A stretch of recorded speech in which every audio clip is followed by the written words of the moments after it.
جبکہ پہلے وہ یہی سب کچھ میرے ساتھ کرنے کے لیے بے قرار تھا۔ میں سمجھ گئی تھی کہ معاملہ کچھ اور ہے، لیکن ابھی میری یہ دلیل نہیں تھی کیونکہ میرے پاس ثبوت نہیں تھا۔ میری یہ دوست بڑی چالاک تھی۔ اس نے کہا کہ میں نے ہوٹل کی انتظامیہ سے بات کی اور اس نے میری ایک جاننے والی عورت نکلی، کیونکہ میری یہ دوست پارلر میں کام کرتی تھی۔ اس کی بہت سی لیڈیز کلائنٹس تھیں۔ کہنے لگی اس نے مجھے پتہ دیا اور یہ پتہ چلا ہے کہ تمہارا شوہر اس لڑکی کے ساتھ ہر ہفتے اور اتوار کو اسی ہوٹل میں آتا ہے۔ اب تو مجھے یقین ہو گیا کیونکہ ہفتے اتوار کو میرا شوہر اکثر غائب رہتا تھا۔ میں نے کہا پھر جب اس ہفتے کو وہ وہاں آئے گا تو ہم پہلے سے ہی وہاں موجود ہوں گی۔ ہم نے پورا پلان بنا لیا۔ بہت برا لگ رہا تھا اس طرح اپنے شوہر کی مخبری کرتے ہوئے، نظر رکھتے ہوئے، جاسوسی کرتے ہوئے پلان بناتے، لیکن اور کیا کرتی کیونکہ شک تو پڑ گیا تھا۔ میری شادی کو 15 سال ہو گئے تھے۔ اگر شادی کے 15 سال بعد مجھے دھوکہ ملتا تو میں کیا کرتی؟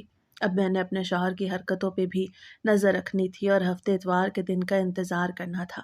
میرے شوہر نے پہلے ہی کہنا شروع کر دیا کہ ہفتے کو میرا ایک بزنس سوپر جا رہا ہے، ایک رات بھی وہیں رکنا ہوگا، پھر منڈے کو صبح صبح واپس آؤں گا۔ میں سمجھ گئی تھی کہ یہ پہلے سے کیا پلان بنا رہا ہے۔ یہ اتنا چالاک تھا کہ پہلے سے ہی کہہ دیا کرتا تھا تاکہ میں یہ سوچوں کہ کہیں اور بھی جا سکتا ہے۔ اب میں نے اس کی حرکتوں پہ نظر رکھنا شروع کی کیونکہ ابھی ہفتے اتوار کا دن آنے میں 4-5 دن تھے، تو مجھے یہ پتہ چلا کہ اس کی حرکتیں تو واقعی بڑی مشکوک تھیں۔ اسے میرے فون کے پاسورڈ کے بارے میں پتہ تھا، سب کچھ پتہ تھا، لیکن مجھے اس کے فون کا پاسورڈ بالکل بھی نہیں پتہ تھا۔ وہ کبھی اپنا فون میرے پاس یا میری دسترس میں چھوڑ کے کہیں نہیں جاتا تھا۔ وہ رات کو اکیلے بیٹھ کے فون پہ کسی سے باتیں کرتا۔ جب میں پوچھتی تو کہتا آفس کا کام کر رہا ہوں۔ اگر میں دلہن بن کے بھی کھڑی ہو جاؤں تو اس کو میری ذات میں کوئی دلچسپی نہیں ہوتی تھی۔ اگر میں کچھ بھی کر لیتی وہ نوٹ نہیں کرتا تھا۔ اسے میری ہر بات بری لگتی تھی۔ وہ میری ذات میں کیڑے نکالنا شروع ہو گیا تھا کہ تم موٹی ہو گئی ہو، تمہارا پیٹ باہر نکل آیا ہے، اور اس نے مجھے کہاں کہاں نہیں زچ کرنے کی کوشش کی۔ اب مجھے سمجھ آ رہا تھا کہ یہ سب کچھ کیا تھا۔ بس مجھے اب ہفتے یا اتوار کا انتظار تھا۔ ہفتے کو ہی اس نے نکلنا تھا اور رات کے ٹائم وہیں جانا تھا۔ یہ سب کچھ میں نے اپنی دوست کو بھی بتا دیا کیونکہ اس کی مدد کے بغیر یہ سب نہیں کر سکتی تھی۔ مجھے ابھی سے بہت برا لگ رہا تھا۔ میں رو بھی رہی تھی، تڑپ بھی رہی تھی۔ وہ مجھے تسلی دے رہی تھی اور کہہ رہی تھی کہ پریشان نہیں ہو، ہر کسی کی شادی میں یہ موڑ آتا ہے۔ میں نے کہا اب کیوں؟ اب تو 15 سال گزر گئے، بچے جوان ہو رہے ہیں، اس آدمی نے مجھے کیوں دھوکہ دینا تھا؟ 15 سال میں تو اس نے ایسا نہیں کیا۔ وہ کہنے لگی دیکھو جب موقع ملتا ہے تو کبھی انسان دھوکہ دیتا ہے، تم فکر نہ کرو، ہم اس کو رنگے ہاتھوں پکڑیں گے۔ وہ بہت زیادہ غصے میں تھی کیونکہ اس کو بھی پتا تھا کہ میں اپنے شوہر کے ساتھ کتنی زیادہ وفادار تھی اور میں نے زندگی میں اس کا کتنا ساتھ دیا تھا۔ ہفتے کا دن آ گیا۔ شوہر نے صبح صبح کہا کہ میں آفس سے ہی ٹور والوں کے ساتھ نکل جاؤں گا یا منڈے کو آؤں گا، بچوں کا اور اپنا خیال رکھنا۔ مجھ سے اس طرح سے ملتے گیا کہ جیسے کوئی بات ہی نہیں، کیونکہ ظاہر ہے وہ عادی مجرم ہو چکا تھا۔ میں بچوں کو کہہ کے نکلی کہ اسکول سے آنے کے بعد اپنا کھانا پینا کر لینا، کیونکہ کھانا میں نے بنایا ہوا تھا۔ میری بڑی بیٹی 13 سال کی اور بیٹا 14 سال کا تھا۔ وہ گھر کے کام کر سکتے تھے اور خود میں اپنی دوست کے ساتھ اس ہوٹل میں نکل گئی۔ ہم نے پہلے وہاں پہ اپنے لیے کمرہ بک کرا لیا۔ اب ہم لوگ ایسی جگہ پہ بیٹھے تھے جہاں سے ہمیں مین دروازہ نظر آ رہا تھا۔ ہم نے منہ چھپا کے بیٹھ کے ہر آنے جانے والے کو غور سے دیکھنا شروع کیا۔ میں دل میں تڑپ رہی تھی، خوف بھی تھا اور دل کی دھڑکن تیز تھی۔ میری دوست بھی بے قرار تھی لیکن بہت پر اعتماد تھی۔ وہ بار بار کہتی جا رہی تھی کہ صبر کرو، سب کچھ سامنے آ جائے گا۔ ہم نے ایک دوسرے کی طرف چھپ چھپ کے دیکھا جیسے سمجھ رہے ہوں کہ اب کچھ بڑا ہونے والا ہے۔ ہر لمحہ دل میں امید اور خوف کے ساتھ گزرتا۔ ہم نے بیٹھ کے تیاریاں مکمل کی تھیں کہ جیسے جاسوس دو لڑکیاں کسی راز کو سامنے لانے کے لیے تیار ہیں۔ ہم نے اپنے سینسز کھلے رکھے، ہر آواز پہ کان تیز کر دیے اور باہر کے شور میں چھپی ہوئی کسی بھی حرکت کو پہچاننے کی کوشش کر رہی تھیں۔ یہ سب کچھ ہمارے دل کی دھڑکن اور آنکھوں کی تیزی کے ساتھ ہوا۔ وہی بات ہوئی۔ شام کے وقت میرا شوہر کسی جوان جہان لڑکی کے ساتھ ہوٹل میں داخل ہوا اور ہم لوگ پہلے ہی اس ہوٹل کی ایک چابی اپنے پاس رکھ چکے تھے، یعنی کہ اس کے کمرے کی۔ جب اس کمرے میں گیا ہمیں پتا تھا کہ وہ ہمیشہ ایک ہی کمرہ بک کرواتا تھا، تو ہم لوگ بھی باہر ہی کھڑے تھے۔ تھوڑی دیر کے بعد ہم لوگ اندر داخل ہوئے اور میں نے اپنے شوہر کو اس جوان لڑکی کے ساتھ رنگے ہاتھوں پکڑ لیا۔ میرے شوہر کو نہ کوئی بات آئی نہ جائی، وہ ایک دم سے گھبرا گیا، جیسے اس کی دنیا خاموش ہو گئی ہو۔ اسے فوراً لڑکی کو وہاں سے بھگا دیا، لیکن وہ لڑکی باہر نکلنے ہی والی تھی کہ میری دوست نے اسے پکڑ لیا اور اس کو 2-4 زوردار تھپڑ مارے۔ لڑکی کا چہرہ جھک گیا، اس کی آنکھوں میں خوف تھا اور اس کی سانسیں الجھی ہوئی تھیں۔ ہمیں پتہ چلا کہ وہ لڑکی تو میرے شوہر کے آفس میں ہی کام کرتی ہے۔ وہ پہلے بھی کئی دفعہ میرے شوہر کے ساتھ تنہائی میں دیکھی گئی تھی، لیکن ہم نے کبھی اس طرف دھیان نہیں دیا۔ وہ لڑکی تو چلی گئی، لیکن میرا شوہر وہیں کھڑا اپنی جگہ سن سا ہو گیا، جیسے اس نے کچھ کیا ہی نہیں۔ وہ نہ شرمندہ ہوا نہ معافی مانگی۔ میرے سامنے اس کے چہرے پر شرمندگی کا کوئی اثر نہیں تھا۔ مجھے لگا جیسے وہ سمجھتا ہو کہ یہ سب معمول کی بات ہے۔ وہ چپ چاپ کمرے سے نکل گیا، جیسے کوئی غلطی نہ ہوئی ہو۔ میں اور میری دوست وہیں کھڑے رہ گئے۔ میری ٹانگیں کانپ رہی تھیں، میرے دل میں آگ لگی ہوئی تھی اور آنکھوں سے آنسو بہتے جا رہے تھے۔ میری دوست نے مجھے کندھے سے پکڑ کے کہا کہ سنبھالو خود کو، تمہیں ابھی گھر بھی جانا ہے اور بچوں کا خیال بھی رکھنا ہے۔ میں وہاں ساکت کھڑی رہ گئی۔ میں نے سوچا کہ اتنے سالوں کے بعد اگر کبھی ایسی نوبت آئی تو وہ کم از کم میری آنکھوں میں دیکھ کے شرمندہ تو ہوگا نا، لیکن اس نے تو جیسے مجھے کوئی حیثیت ہی نہیں دی تھی۔ گھر جا کے میں نے اس سے بات کرنے کی کوشش کی تو اس سے بڑے سکون سے کہا کہ جو میں نے کیا اچھا کیا، مردوں کا کام ہی یہی ہوتا ہے، تم لوگوں کو کیا مسئلہ ہے؟ اس کی یہ باتیں میرے دل کو چیر رہی تھی۔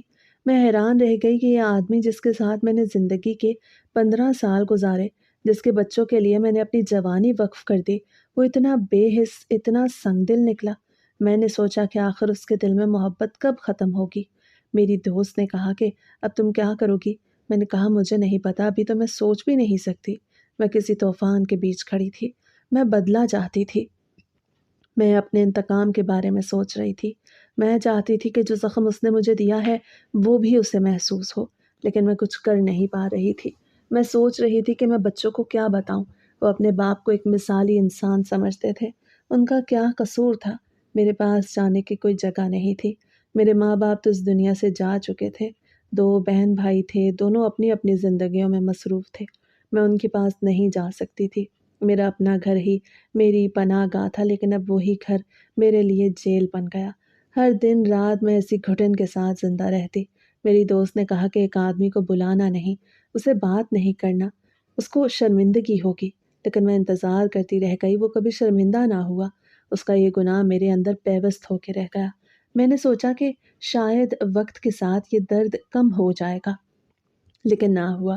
وہ اپنے آپ کو صحیح سمجھتا رہا اور میں خود کو کمزور محسوس کرتی رہی، لیکن دل کے اندر کہیں ایک چنگاری ابھی بھی زندہ تھی جو مجھے انصاف کی طرف دھکیل رہی تھی۔ مجھے لگتا تھا کہ اگر میں نے کچھ نہ کیا تو وہ ہمیشہ اسی طرح جیتتا رہے گا اور میں ہر روز مرتی رہوں گی۔ میں نے سوچا کہ میں کیا کروں۔ یہ کہانی کا سب سے اہم موڑ تھا۔ یا تو وہ مجھ سے معافی مانگتا اور میرے دل کو سکون مل جاتا، یا پھر میں کچھ ایسا کرتی جس سے میں اس سے بدلہ لے پاتی، لیکن مجھے سمجھ نہیں آ رہا تھا کہ میں کیا کروں۔ میں اپنے بچوں کی خاطر سب کچھ برداشت کر سکتی تھی، لیکن خود کو برابر رسوا نہیں کر سکتی تھی۔ ایک رات میں بہت دیر تک جاگتی رہی۔ میرے دل میں مختلف خیال آتے رہے اور میں زندگی کے مستقبل کے بارے میں سوچتی رہی۔ میرے لیے اب ہر رات ایک امتحان تھی۔ دن تو گزر جاتا تھا، لیکن رات اپنے ساتھ وہ ہر زخم لے کے آتی تھی جو اس نے مجھے دیا تھا۔ مجھے لگتا تھا کہ جیسے کوئی چیز میرے سینے میں دھس گئی ہو اور نکلنے کا نام نہیں لیتی تھی۔ میں نے فیصلہ کیا کہ اب میں اس کے سامنے کمزور نہیں رہوں گی۔ میں نے سوچا کہ اگر وہ مجھے درد دے سکتا ہے تو میں بھی اسے زخم دے سکتی ہوں جو کبھی نہ بھرے۔ میرے دل میں خاموش جنگ چل رہی تھی۔ میں اس جنگ میں جیتنا چاہتی تھی۔ میں چاہتی تھی کہ وہ جان لے کہ ایک عورت کو کمزور سمجھنے کی غلطی کتنی مہنگی پڑ سکتی ہے۔ اگلے دن میں نے اس سے کوئی بات نہ کی، نہ اس کی طرف دیکھا، نہ اس کے ساتھ بیٹھ کے کھانا کھایا۔ اس نے سوچا کہ شاید میں خاموش ہو کے سب کچھ بھول جاؤں گی، لیکن اسے نہیں پتا تھا کہ میں اسے بھولنے کے لیے نہیں بلکہ اسے دکھانے کے لیے خاموش تھی کہ اب اسے اس کی سزا ملے گی۔ میں نے اپنی دوست سے کہا کہ میں بدلہ لوں گی۔ اس نے کہا اس کی سزا ہی اس کا درد ہے۔ وہ اسی دن سے بھاگے گا جس دن تم اسے اس کی حیثیت دکھاؤ گی۔ اس دن تمہاری کہانی ختم نہیں ہوگی، بلکہ وہیں سے ایک نیا باب شروع ہوگا۔ میں نے ہمت باندھی۔ میں ہر حال میں اس سے انصاف لینا چاہتی تھی۔ میری کہانی ختم نہیں ہوئی تھی، بلکہ اب میری زندگی کا اصل امتحان شروع ہوا تھا، اور میں یہ جنگ لڑنے کے لیے تیار تھی۔ میں نے ہر طرح سے اسے تڑپانے کی کوشش کی، کبھی اس سے بات نہ کرتی، کبھی کھانا سامنے رکھ کے خود الگ بیٹھ جاتی، کبھی دن بھر خاموش رہتی۔ وہ بار بار یہی کہتا رہتا، اسے کوئی فرق نہیں پڑتا، میری مرضی، میں جو مرضی کروں، مجھے کوئی نہیں روک سکتا۔ میرے دل میں بدلے کی آگ بھڑک رہی تھی، میں جل رہی تھی اندر سے، لیکن وہ جیسے کسی اور دنیا میں رہ رہا تھا۔ اسے نہ میرے غم کی پرواہ تھی، نہ میری تکلیف کا احساس تھا۔ کبھی دل کرتا تھا کہ اپنے بچوں کو سب کچھ بتا دوں تاکہ وہ اس کے سامنے شرمندہ ہو جائیں، لیکن پھر فوراً خوف آ جاتا کہ بچوں کے دل پہ کیا گزرے گی، وہ اپنے باپ کو کس نظر سے دیکھیں گے، ان کا دل ٹوٹ جائے گا اور شاید میرا گھر بھی ٹوٹ جائے گا۔ کبھی دل چاہتا تھا کہ اس کے گھر والوں کو بتا دوں کہ دیکھ لو، جسے تم سب نیک سمجھتے ہو وہ کیسا انسان ہے، لیکن پھر سوچتی کہ وہ یہ سب سن کے اس کی زیادہ ہی بے عزتی کریں گے اور شاید میرا فیصلہ میرے ہی خلاف ہو جائے گا۔ میں ایک تیز دھار لکیر پہ چل رہی تھی، ہر پل خود کو سنبھالنا پڑتا تھا۔ میں خود کو ٹوٹنے نہیں دے رہی تھی، مگر اندر سے بکھر چکی تھی۔ میرے دل پہ جو کچھ بیت رہا تھا وہ صرف میں جانتی تھی۔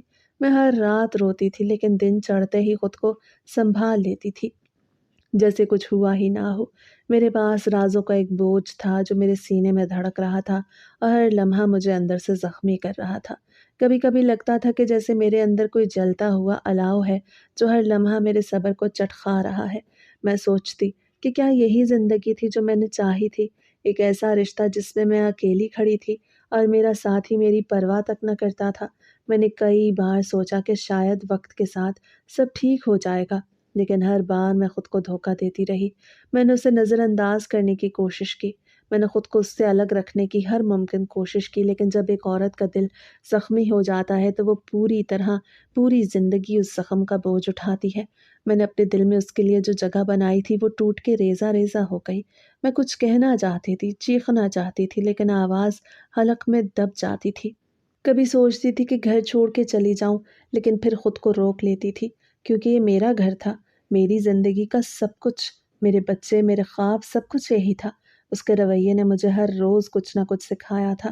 میں نے صبر کرنا سیکھ لیا تھا، میں نے چپ رہنا سیکھ لیا تھا، میں نے اپنے آنسو چھپانا سیکھ لیے تھے، لیکن جو آگ میرے اندر جل رہی تھی وہ کسی طرح بجھنے کا نام نہیں لے رہی تھی۔ میں ہر پل بدلے کی آگ میں جلتی تھی۔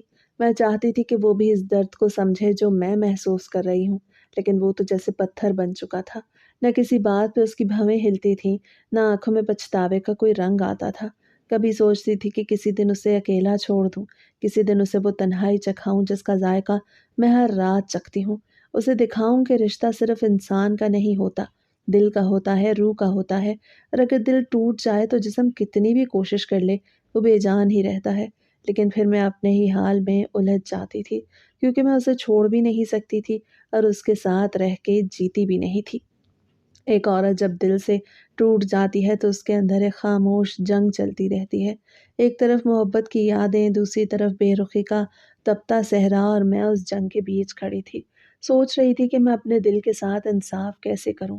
کیا میں خاموش رہ کے اپنے زخموں کو چھپا کے جی لوں، یا پھر اسے سب کچھ بتا کر اس کی آنکھوں میں شرمندگی کا ایک لمحہ دیکھوں؟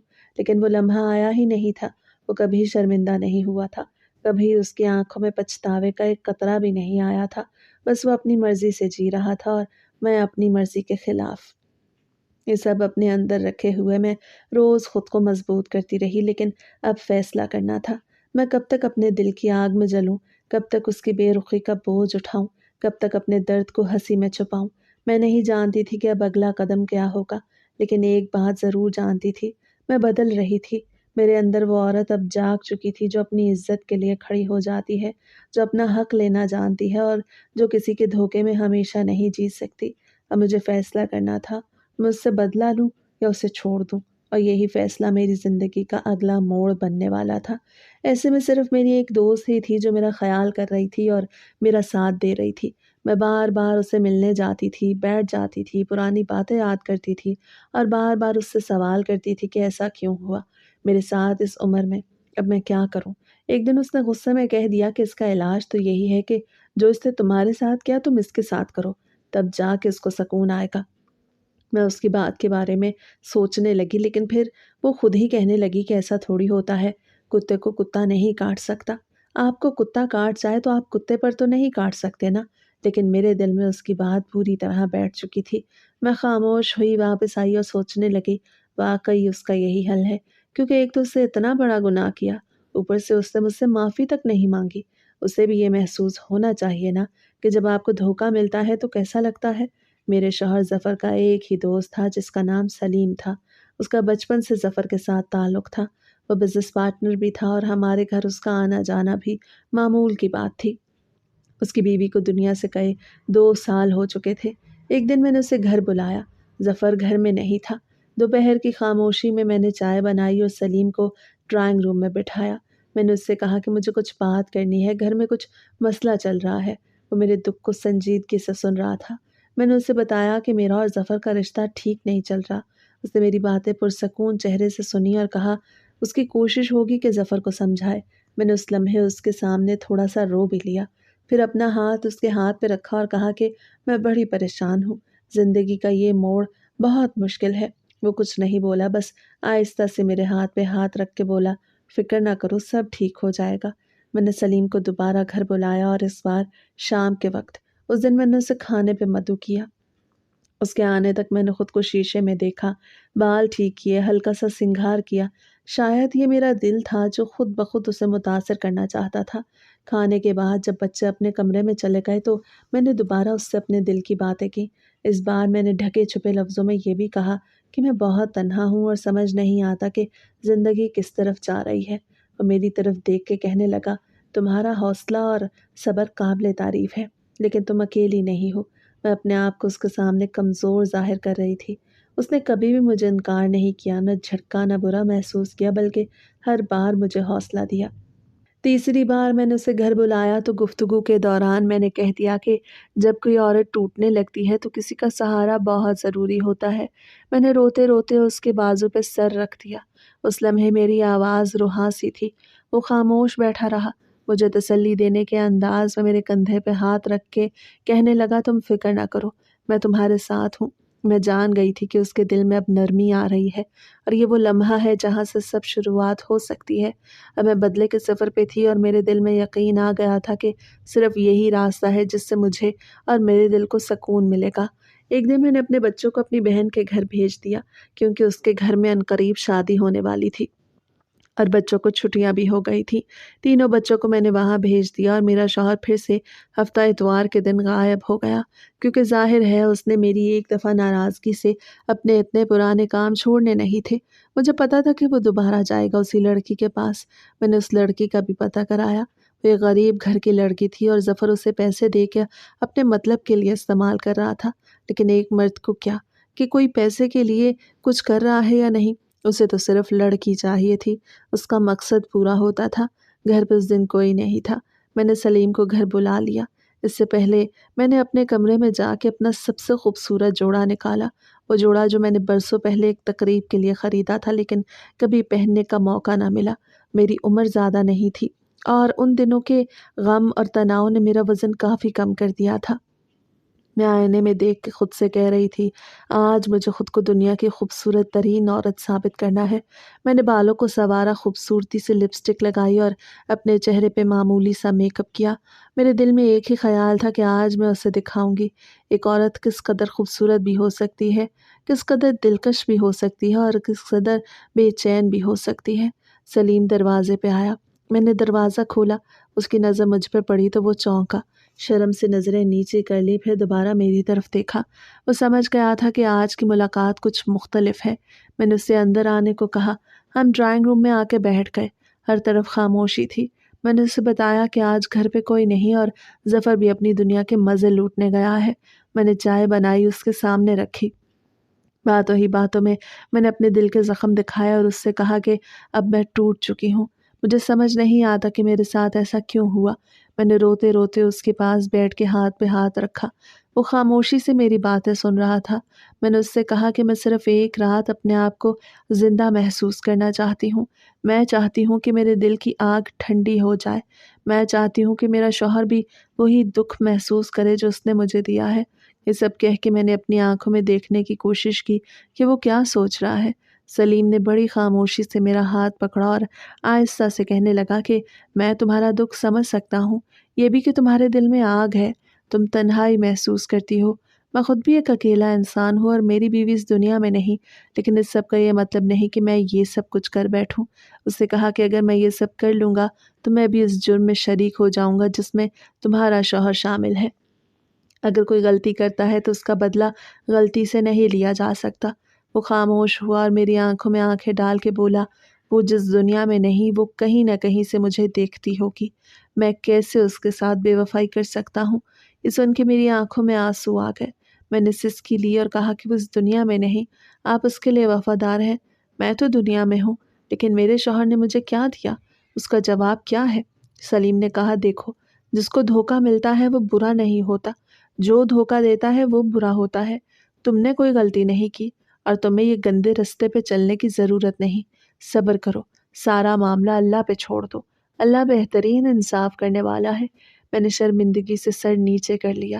اسے اٹھ کے میرے کندھے پہ ہاتھ رکھا اور کہا، آج جو کچھ بھی ہوا اسے سمجھو کہ کبھی ہوا ہی نہیں، نہ میں کسی سے ذکر کروں گا نہ تم کسی سے کرنا۔ تم صرف چپ ہو جاؤ اور اپنے رب سے معافی مانگو، تم گنہگار نہیں ہو، ہوشیار رہو، اس نے تمہارا امتحان لیا ہے۔ سلیم وہاں سے چلا گیا اور میں کمرے میں بیٹھ کے پھوٹ پھوٹ کے رونے لگی۔ میں نے اللہ سے معافی مانگی کہ میں کیوں کسی لمحے اتنا گناہ کرنے کی سوچ میں آ گئی۔ میں بری نہیں تھی، مجھے صرف اندھیرے میں دھکیل دیا گیا، لیکن شکر ہے کہ میں بچ گئی۔ اس دن مجھے احساس ہوا کہ ثابت قدم رہنے میں ہی بھلائی ہے اور اللہ کے انصاف پہ بھروسہ کرنا چاہیے۔ مجھے سلیم نے یہ بھی کہا کہ اب آپ کو یہ سب کچھ ظفر کو بتانے کی ضرورت نہیں ہے، نہیں تو وہ کچھ اور ہی سوچے گا، کیونکہ اس نے برا کیا، لیکن آپ نے صرف برائی کا سوچا۔ آپ نے تو اس کو معاف کر دیا، لیکن وہ معاف نہیں کر پائے گا۔ مرد ایسے ہی ہوتے ہیں، اپنے گھر کو سنبھالنا پڑتا ہے۔ میں یہ نہیں کہتا کہ آپ کی غلطی ہے، لیکن اب آپ نے آگے رات سیدھی رکھنی ہے۔ میں نے سلیم سے یہ بھی پوچھا کہ اس لڑکی کا کیا ہوگا، تو اس نے کہا کہ اس لڑکی کو ظفر کی زندگی سے نکالنے کی ذمہ داری میری ہے، وہ میں کر لوں گا۔ اور واقعی اس نے ایسا کیا۔ کچھ دن بعد میرے شوہر کے رویے میں بہتری آنے لگی، وہ پہلے سے زیادہ نرم ہو گیا اور سمجھنے لگا کہ میں اس کے لیے کتنا اہم ہوں۔ اب جو میرے ساتھ برا ہوا تھا، کیونکہ میں نے سب کچھ اللہ پہ ڈال دیا، انصاف تو اللہ نے کرنا تھا، اور اللہ کا انصاف بہترین انصاف ہوتا ہے، اور ایسے برے لوگوں کے لیے خطرناک بھی ہوتا ہے، کیونکہ پھر وہ ہوا جو شاید کہیں نہ کہیں میں بھی نہیں چاہتی تھی کہ ایسا ہو۔ ظفر کا ایکسیڈنٹ ہو گیا، اس کے پاؤں پہ چوٹ لگ گئی، وہ 6 مہینے کے لیے بستر پہ پڑا رہا۔ ڈاکٹر نے کہا کہ پھر سے چل پائیں گے، لیکن 6 مہینے تک ان کو بہت خیال رکھنا پڑے گا، علاج بھی کرانا پڑے گا، ایکسرسائز بھی کرنی پڑے گی۔ یہ 6 مہینے میرے لیے بہت مشکل تھے۔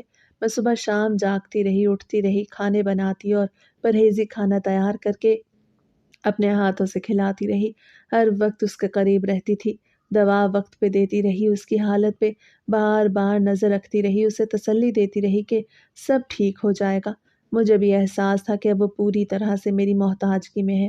میاں بیوی کا رشتہ اسی لیے اللہ نے اتنا مضبوط بنایا ہے کہ دنیا میں بھی چلتا ہے اور آخرت میں بھی، کیونکہ یہ رشتہ سب سے زیادہ مشکل ہوتا ہے۔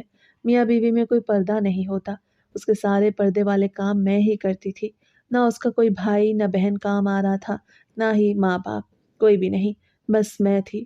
ظفر کو بھی احساس ہونے لگا کہ میری بیوی ہی میرے لیے سب کچھ ہے، جو اس برے وقت میں میرا ساتھ دے رہی ہے، اور کوئی بھی میرا ساتھ نہیں دے رہا، اور سب مجھے چھوڑ کے چلے گئے، کوئی ملنے بھی نہیں آتا، یہاں تک کہ بچے بھی اپنے اپنے کمروں میں بیٹھے رہتے ہیں، اور صرف میری بیوی ہی صبح شام میرا خیال کرتی ہے، کیونکہ اس کا خیال رکھنا واقعی بہت مشکل تھا۔ کبھی مجھے لگتا تھا کہ سزا اس کو نہیں مل رہی، مجھے مل رہی ہے، لیکن وہ جس طرح سے بدلتا جا رہا تھا، پہلے سے زیادہ نرم ہو گیا۔ اس کا رویہ میرے ساتھ ایسا ہو گیا تھا جیسے آج ہی ہماری شادی ہوئی ہے، مجھے پیار سے بلاتا، مجھے کہتا میری جان، میری پیاری، تو مجھے بہت اچھا لگتا، اور میری بھی محبت جاگ گئی۔ میں نے بھی اس کو معاف کر دیا، وہ پہلے سے بہتر ہونے لگا۔ یہ مرحلہ بڑا مشکل تھا، 6 مہینے بہت مشکل تھے، لیکن اللہ کا شکر ہے کہ اچھے سے گزر گئے، اور اب وہ اسٹک پکڑ کے چلنے کے قابل ہو گیا۔ میرے شوہر کو احساس ہو گیا تھا کہ اسے سزا ملی ہے، اس نے وعدہ کیا تھا کہ وہ کبھی دوبارہ بے وفائی نہیں کرے گا۔ وقت گزرتا گیا اور میرا شوہر مکمل طور پہ ٹھیک ہو گیا۔ اس کے پاؤں کی چوٹ بھی پوری طرح سے ٹھیک ہو گئی۔ وہ پہلے سے زیادہ خیال رکھنے والا اور نرم دل انسان بن گیا۔ اب وہ صبح شام میری صحت کا خیال رکھتا، مجھے جاگنے میں مدد کرتا، کھانا تیار کرتا اور اپنے ہاتھوں سے مجھے کھلاتا۔ وہ ہر چھوٹی بڑی ضرورت پہ میرا ساتھ دیتا، دوا وقت پہ لیتا اور ہر وقت یہ دیکھتا کہ مجھے آرام اور سکون مل رہا ہے۔ وہ بچوں کے لیے بھی پہلے سے زیادہ معاون اور حوصلہ افزا بن گیا۔ اب وہ واقعی سمجھ گیا کہ ماضی میں اس نے جو کچھ کیا وہ غلط تھا اور اس کا اثر ہمارے رشتے پہ پڑ رہا تھا، لیکن وہ دل سے بدل گیا۔ میں نے بھی اس کی تبدیلی محسوس کیا اور اسے معاف کر دیا، کیونکہ اب مجھے یقین ہو گیا تھا کہ اس نے واقعی سبق سیکھ لیا ہے۔ ایک دن اس نے مجھ سے کہا کہ بچے بڑے ہو گئے ہیں، اب اپنی ذمہ داریاں خود سنبھال سکتے ہیں۔ ہم دونوں کے لیے وقت ہے کہ ہم اپنی زندگی کی کچھ لمحے ایک دوسرے کے ساتھ گزاریں اور ہمارے درمیان جو محبت کبھی کم ہو گئی تھی اسے دوبارہ زندہ کریں۔ اس نے کہا کہ بچوں کو تمہارے بہن یا بھائی کے گھر چھوڑ دیتے ہیں اور ہم لوگ 1 مہینے کے لیے ہنی مون پہ چلیں گے۔ میں نے پہلی بار محسوس کیا کہ وہ واقعی ماضی کے دکھ بھول چکا ہے اور اب صرف ہمارا رشتہ اور ہماری محبت اس کے ذہن میں ہے۔ میں نے اپنا سفر شروع کیا اور پہاڑوں کی خوبصورت وادیوں میں پہنچے۔ وہاں ہم نے ایک دوسرے کے ساتھ وقت گزارا۔ ہم صبح سورج نکلنے سے پہلے جاگتے اور مل کے چائے پیتے۔ ہم ایک دوسرے کے ساتھ ہنستے کھیلتے، اپنی محبت کو پھر سے تازہ کرتے۔ ہم نے لمبی سیر کی، پہاڑوں کے بیچ میں بیٹھ کے ایک دوسرے کے ہاتھ پکڑے۔ ہم نے اپنے دل کی باتیں کی اور جو فاصلے اور خاموشیاں ہمارے درمیان رہ گئی تھیں انہیں مٹانے کی کوشش کی۔ ہم نے چھوٹے چھوٹے لمحوں کا مزہ لیا، یادیں جمع کی جو باقی زندگی ہمیں خوش رکھیں گی۔ ہم نے ایک دوسرے کے ساتھ کھانے پکائے اپنے ہاتھوں سے اور ساتھ بیٹھ کے کھایا۔ اس دوران ہم نے اپنی زندگی کے چھوٹے چھوٹے راز بھی بانٹے جو ہم نے کبھی ایک دوسرے سے نہیں کہے تھے۔ ہم نے اپنے ماضی کی غلطیوں کو بھلا کے صرف موجودہ لمحے پہ توجہ دی۔ یہ سب کچھ ہمیں یہ محسوس کراتا رہا کہ محبت اور اعتماد ہی اصل طاقت ہے جو میاں بیوی کے رشتے کو مضبوط رکھتے ہیں۔ میرا شوہر پہلے کے مقابلے میں زیادہ نرم مزاج اور صبر والا ہو گیا تھا۔ وہ اب ہر چھوٹی بڑی بات پر غصہ نہیں کرتا تھا۔ وہ پہلے کی طرح اپنی خود غرضی نہیں دکھاتا تھا۔ میں نے محسوس کیا کہ یہ تبدیلی واقعی دل سے آئی ہے۔ ہم نے ایک دوسرے کے ساتھ نہ صرف جسمانی قربت محسوس کی بلکہ روحانی قربت بھی محسوس کی۔ اس نے میری ضرورتوں کو سمجھنا شروع کیا، میں بھی اس کے دکھ اور تکالیف کو سمجھنے لگی۔ میں نے اپنی محبت کو زیادہ کھل کے دکھایا اور ہم دونوں نے اپنے رشتے کو پھر سے ایک نئی جان دی۔ ہنی مون کے دوران ہم نے نہ صرف اپنے تعلقات کو مضبوط کیا بلکہ اپنی زندگی کے اہم فیصلوں پہ بھی بات کی۔ ہم نے اپنے بچوں کے مستقبل، اپنے گھریلو معاملات اور اپنی ذاتی خوابوں کے بارے میں کھل کے بات کی۔ ہم نے ایک دوسرے سے وعدے کیے کہ دوبارہ کبھی بھی ہم اپنے دل میں فاصلے یا تلخی نہیں آنے دیں گے۔ ہم نے ہر لمحہ محبت سے جیا، ایک دوسرے کی قدر کرنا سیکھا۔ ہم نے یہ بات بھی طے کی کہ ہم دونوں ہمیشہ ایک دوسرے کے لیے وقت نکالیں گے، ایک دوسرے کی خوشیوں اور غموں میں شریک رہیں گے۔ میں نے یہ محسوس کیا کہ میاں بیوی کا رشتہ واقعی انتہائی خاص ہوتا ہے۔ اگر صحیح انداز میں نبھایا جائے تو کوئی بھی مشکل اس کے درمیان فاصلے پیدا نہیں کر سکتی۔ ہمارے درمیان ہونے والی تمام تلخیاں اور ماضی کے دکھ اب صرف سبق بن کے رہ گئے تھے۔ ہم نے ایک دوسرے کو دوبارہ اپنی محبت کا یقین دلایا اور یہ احساس کیا کہ صبر اور درگزر ہی اصل طاقت ہے جو رشتے کو زندہ رکھتی ہے۔ ہنی مون کے بعد جب ہم اپنے گھر واپس آئے تو ہم نے اپنی روزمرہ زندگی میں ایک دوسرے کے لیے وقت نکالنا شروع کیا۔ میں نے کھانے پینے، گھریلو کام اور بچوں کی دیکھ بھال کے دوران بھی ہمیشہ اس کے ساتھ تعاون کیا اور اس نے بھی میری ہر ضرورت کا خیال رکھا۔ ہم نے ایک دوسرے کے ساتھ کھانے بنائے، باتیں کی، سیر کی، اپنے تعلقات کو محبت اور احترام کی بنیاد پہ مضبوط کیا۔ ہم نے یہ سمجھا کہ میاں بیوی کا رشتہ ایسا ہوتا ہے کہ کچھ بھی ہو جائے وہ پھر ایک ہو جاتے ہیں اور اس رشتے کی اہمیت ہر چیز سے زیادہ ہوتی ہے۔ اب میں یہ بات سب کے سامنے واضح کرنا چاہتی ہوں کہ بدلہ لینے سے کچھ حاصل نہیں ہوتا، یہ صرف دل اور دماغ کو مزید تکلیف دیتا ہے۔ لیکن مایوسی اور تنہائی کے بجائے اگر انسان صبر اور درگزر کرے تو رشتہ دوبارہ زندہ ہو سکتا ہے۔ میاں بیوی میں مشکلات آئیں تو انہیں بات چیت، محبت، سمجھداری سے حل کرنا چاہیے۔ اگر کوئی اپنی وفا اور محبت کا بار بار فائدہ اٹھائے تو پھر اسے چھوڑ دینا چاہیے، لیکن اگر وہ بدل جائے اور احساس کرے تو رشتے کو دوبارہ جینا اور مضبوط کرنا ممکن ہے۔ ہمارے ہنی مون کے بعد کے دنوں میں ہر صبح ایک نئے جذبے کے ساتھ شروع ہوتی۔ میں اور ظفر دونوں ایک دوسرے کے لیے اپنی محبت اور توجہ دیتے۔ ہم ایک دوسرے کے ساتھ چائے پیتے، کھانے پکاتے اور مل کے کھاتے، وقت گزارتے۔ ہم نے اپنے رشتے کو صرف الفاظ میں نہیں بلکہ ہر کام میں دکھایا۔ ہم نے گھر کے کاموں میں ایک دوسرے کی مدد کی اور ہر لمحہ ایک دوسرے کی خوشیوں اور غموں میں شریک رہے۔ ظفر پہلے کے مقابلے میں زیادہ نرم مزاج، سمجھدار اور حساس ہو گیا تھا۔ اس کی ہر حرکت محبت اور خیال سے بھری ہوئی تھی۔ ہم نے اپنے بچوں کے ساتھ بھی زیادہ وقت گزارنا شروع کیا، لیکن وہ اب اتنے بڑے ہو گئے تھے کہ وہ اپنی ذمہ داریاں خود سنبھال سکتے تھے۔ ہم نے انہیں اپنی محبت اور رہنمائی دی، لیکن انہیں ذاتی معاملات میں الجھا نہیں کیا۔ ہم نے اپنے لیے وقت نکالا اور ہر دن کو ایک نئے سبق اور خوشی کے ساتھ جیا۔ ہم نے اپنی زندگی میں چھوٹے چھوٹے لمحات میں بھی محبت کو محسوس کیا۔ ہم نے ایک دوسرے کے ساتھ بیٹھ کے گزرے لمحوں کے بارے میں بات کی اور جو خاموشیاں ہمارے درمیان رہ گئی تھی انہیں مٹایا۔ ہم نے ایک دوسرے کے لیے کھانے تیار کیے، اپنے ہاتھوں سے اور ساتھ بیٹھ کے کھایا۔ اس دوران ہم نے اپنے دل کی گہرائیوں میں چھپے جذبات کو بھی شیئر کیا۔ ہم نے اپنی ماضی کی غلطیوں کو بھلا کے صرف موجودہ لمحے پہ توجہ دی۔ ظفر اب پہلے سے بہتر انسان بن چکا تھا۔ وہ نہ صرف بچوں کے لیے بہترین والد تھا بلکہ میرا بہترین ساتھی بھی بن گیا۔ وہ ہر روز میرے ساتھ وقت گزارتا، اپنی محبت کا اظہار کرتا۔ وہ مجھے اور بچوں کو اپنی سب سے بڑی اہمیت قرار دیتا۔ ہم نے اپنی زندگی کو پھر سے محبت اور احترام کی بنیاد پہ جینا شروع کیا، اور میاں بیوی کا رشتہ اتنا مضبوط اور قابل اعتماد بن گیا کہ اب کوئی بھی مشکل ہمیں جدا نہیں کر سکتی۔ میں نے یہ سب کچھ محسوس کیا اور اپنے دل سے سمجھا کہ میاں بیوی کے رشتے میں صبر اور درگزر سب سے زیادہ ضروری ہے۔ اگر کوئی بار بار آپ کی محبت اور وفا کا فائدہ اٹھائے تو اسے چھوڑ دینا چاہیے، لیکن اگر وہ بدل جائے، احساس کرے اور واقعی اپنی غلطیوں کا ادراک کرے تو معافی اور محبت کے ذریعے رشتہ دوبارہ مضبوط کیا جا سکتا ہے۔ ہمارے لیے یہ سب تجربہ بہت قیمتی تھا۔ ہم نے اپنی زندگی کو پھر سے محبت، احترام اور اعتماد کی بنیاد پہ بنایا اور ہر دن کو ایک نئے جوش اور خوشی کے ساتھ جیا۔ آخر میں یہی کہنا چاہتی ہوں کہ بدلہ لینے سے کچھ نہیں ہوتا۔ میاں بیوی کا رشتہ ایسا ہے کہ کچھ بھی ہو جائے وہ پھر ایک ہو جاتے ہیں۔ اللہ نے اس رشتے کو ایسا ہی بنایا ہے، اس لیے درگزر کرنا چاہیے، لیکن اگر کوئی بار بار آپ کی وفا اور محبت کا فائدہ اٹھائے تو پھر اسے چھوڑ دینا چاہیے۔ یہ سب کچھ ملا کے میں نے سیکھا اور محسوس کیا کہ صبر، محبت اور درگزر سے رشتہ مضبوط ہوتا ہے۔ ہم نے اپنے رشتے کو پھر سے زندہ کر کے اپنی زندگی کو خوشیوں سے بھر دیا۔ میاں بیوی کی محبت زندگی کے سب سے مضبوط اور اہم رشتوں میں سے ایک ہے۔ یہ رشتہ صرف دو لوگوں کے درمیان جسمانی یا جذباتی تعلق نہیں بلکہ ایک دوسرے کے اعتماد، احترام اور سمجھ بوجھ پہ مبنی ہوتا ہے۔ میاں بیوی کی محبت میں صبر اور درگزر کا بڑا کردار ہے، کیونکہ زندگی کے ہر مرحلے میں مشکلات آتی ہیں اور ہر انسان میں خامیاں ہوتی ہیں۔ اگر یہ محبت واقعی مضبوط ہو تو یہ رشتے کو ہر طوفان اور مشکل سے گزار سکتی ہے۔ محبت کا مطلب صرف ایک دوسرے کو خوش رکھنا نہیں بلکہ ایک دوسرے کی ضروریات، احساسات اور جذبات کو سمجھنا بھی ہے۔ میاں بیوی ایک دوسرے کے بہترین دوست، رازدار اور حامی بھی ہوتے ہیں۔ یہ رشتہ انسان کو زندگی کے ہر لمحے میں سکون اور خوشی دیتا ہے۔ اس میں محبت اور اعتماد کا ہونا ضروری ہے، کیونکہ اعتماد کے بغیر محبت کمزور ہو جاتی ہے اور رشتے میں فاصلے پیدا ہونے لگتے ہیں۔ میاں بیوی کی محبت میں چھوٹی چھوٹی باتوں کی اہمیت بہت زیادہ ہوتی ہے، جیسے ایک دوسرے کے لیے کھانا بنانا، وقت نکالنا، ایک دوسرے کی بات سننا، غم اور خوشی میں شریک ہونا۔ یہ سب چیزیں رشتے کو مضبوط بناتی ہیں۔ محبت میں قربانی اور سمجھداری بھی شامل ہے، کیونکہ ہر تعلق میں کبھی نہ کبھی اختلافات آتے ہیں۔